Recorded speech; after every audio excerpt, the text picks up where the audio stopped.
നമുക്ക് നല്ല അടിപൊളി ഒരു മക്രോണി ഉണ്ടാക്കാം കേട്ടോ. അപ്പോൾ ഇത് ആദ്യം നമ്മുടെ മക്രോണി വെളിച്ചെണ്ണ ഉപ്പ് ഇട്ട് വെള്ളം തിളച്ച് കഴിഞ്ഞാൽ വെള്ളം ഊറ്റി മാറ്റുക. പിന്നെ ഞാൻ എല്ലില്ലാത്ത ചിക്കനായിട്ട് അവിടെ എടുത്തിട്ടുള്ളത്. അത് നമുക്ക് എന്ത് ചെയ്യാം, ഒന്ന് അരച്ചെടുക്കണം.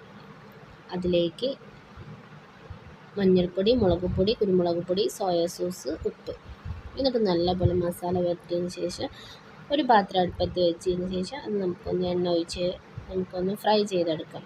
അതിലേക്ക് തക്കാളി, ഇഞ്ചി, വെളുത്തുള്ളി, ക്യാപ്സിക്കം, ക്യാരറ്റ്, വലിയ ഉള്ളി എന്നിവട്ട് നല്ലപോലെ ഒന്ന് വഴറ്റിയെടുക്കാം. ആവശ്യത്തിന് നമുക്ക് എന്ത് ചെയ്യാം, അതിലേക്ക് കുരുമുളക് പൊടി, മഞ്ഞൾപ്പൊടി ഇട്ട് കൊടുത്ത് നമുക്കൊന്നുകൂടി ഇളക്കി കൊടുക്കാം. എന്നിട്ട് നമ്മുടെ മെയിൻ ഐറ്റമായ ടൊമാറ്റോ സോസ് ഒഴിച്ച് കൊടുക്കുക. നമ്മൾ നേരത്തെ തയ്യാറാക്കി വെച്ച മക്രോണി ഇട്ട് കൊടുക്കുക. അടിപൊളി മക്രോണി ഇവിടെ റെഡി ആയിട്ടുണ്ട്. വീഡിയോ ഇഷ്ടമായാൽ സബ്സ്ക്രൈബ് ചെയ്യുക, ലൈക്ക്